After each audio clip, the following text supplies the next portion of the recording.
What is climate change? I mean, I think the question that the young lady asked over here is very valid. Young people are highly intelligent, but I wonder whether they're being told, or which they're entitled to, all the facts in relation to this. Oh my. When I asked... Well, just a moment, Alice, you've been speaking for most of the night. When I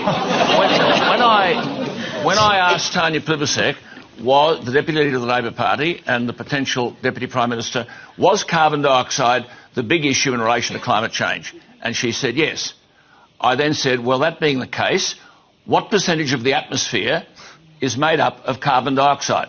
What is causing climate change? Is it carbon dioxide?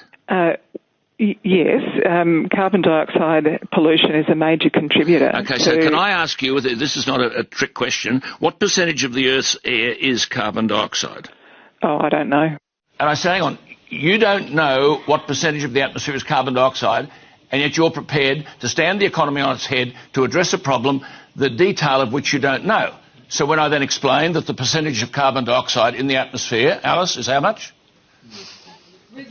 Alice? How much of carbon dioxide in the atmosphere? To answer the question, Scott Morrison has said he believes in climate change and that he wants to do something about it. Alice, how much carbon dioxide is the problem? How much carbon dioxide is there in the atmosphere? I'm not a scientist. Too much. I don't know. I'm a well, hang on. If you're going to argue the case, you ought to know. It's 0.04%.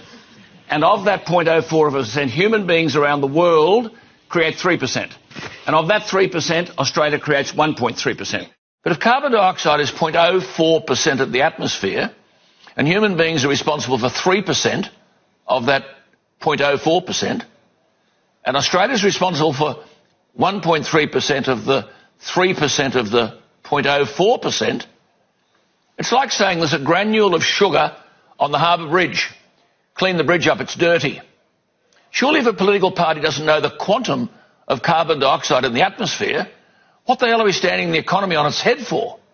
Demonising coal-fired power, driving everyone into renewable energy, which is not available, not reliable and not affordable, plonking us in electric cars, giving us nearly the dearest electricity in the world when we're rich in energy resources, exporting coal so that China and India and Japan can have cheap electricity, and we sit here swallowing this ideological rubbish, putting industry at risk, jobs at risk, and burying the economy.